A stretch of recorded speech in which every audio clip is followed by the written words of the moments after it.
Hello everyone, welcome back dear students. Let's continue our lessons with chapter 3 part 2, which is procedure.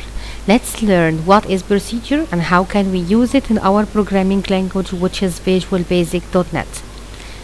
Procedure, we will do it practical first, then we will learn more. This form is to calculate the even number or odd number. I have two buttons and label to show the result. The first button is to calculate the even numbers from 1 to 100, and the second button is to calculate the odd numbers. Let's run the application by clicking on F5 to see. When we click on the control, these are the even numbers from 1 to 100, and the same for the second button, which is odd. When we click on it, we can find all the odd numbers from 1 till 100. Let's learn how can we create like that. As we know, this is the design window. Let's move to the code window to see what are the codes, what is the procedure. Procedure is a nice way to avoid duplicating the codes. It's easier to put in a public class the procedure, and instead of repeat it in each button, we can do all this project in only one step because the procedure. As we can remember from last projects, each button has a specific functions or codes, but procedure make it as a public class, and the same function will happen in one step. And instead of repeating these codes in each button, let's see again. This public class for form 1, we have a function here to calculate the show the odd or even numbers, and we have a start value. If we are talking about the odd numbers, so the start value will be number 1. If you're talking about the odd number, so the starting value will be number 2. The even number will be number 2, and the odd number will be number 1. We have a value here which is I. I represent the numbers from the starting point to 100. If we are talking about the even number, so we'll start from 2. If we are talking about the odd number, we'll start from number 1.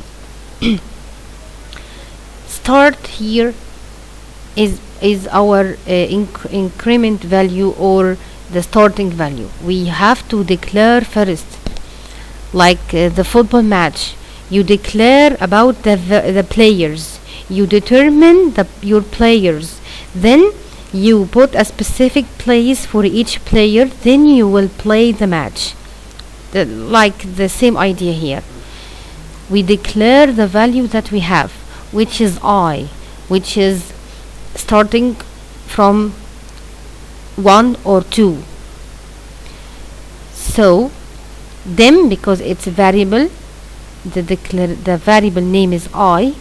The data type is integer because we are talking about a whole number here.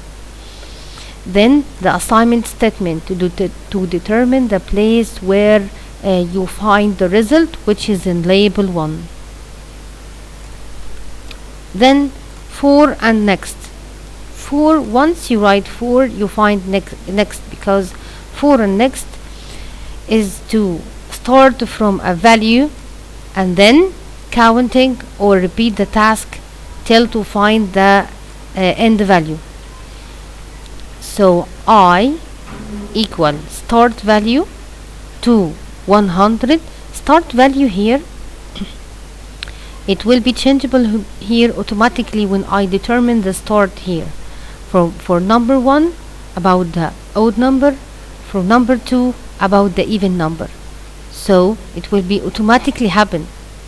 So this is the benefits of procedures, to avoid duplicating writing the codes many times. So I equal start which is 1 or 2 here, to 100. This is our end value. Step 2, to skip two numbers. For example, when we are talking about the odd number, so we'll start 1, 3, 5, 7, 9, etc. And in the even number, we'll start with number 2, 4. So what happened here? We skipped two numbers, 2, 4, 6, 8, 10, etc.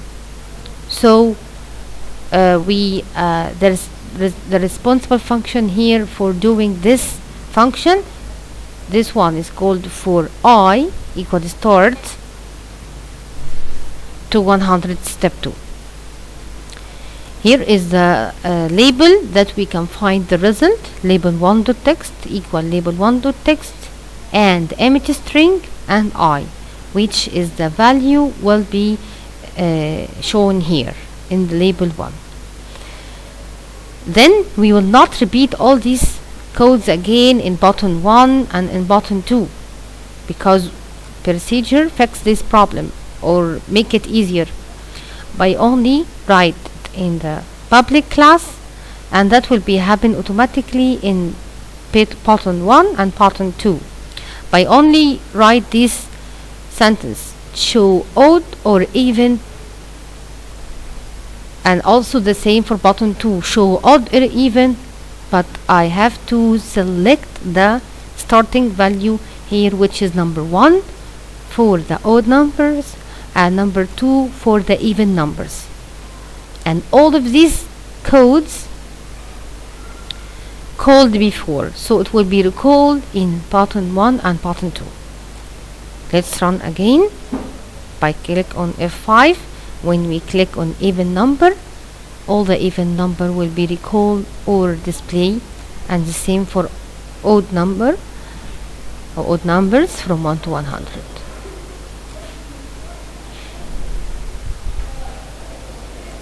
This is our project. So procedure is a set of command and instructions under a name can be recalled by that name. So to implement them and create a sub, if we have a set of commands that are frequently used in more than place in the class, by putting them in the public class. We did this project. I hope you understand more about procedure and how can we create it in our public class and the another two buttons. Thank you so much for listening for our lesson today, and see you soon. Goodbye.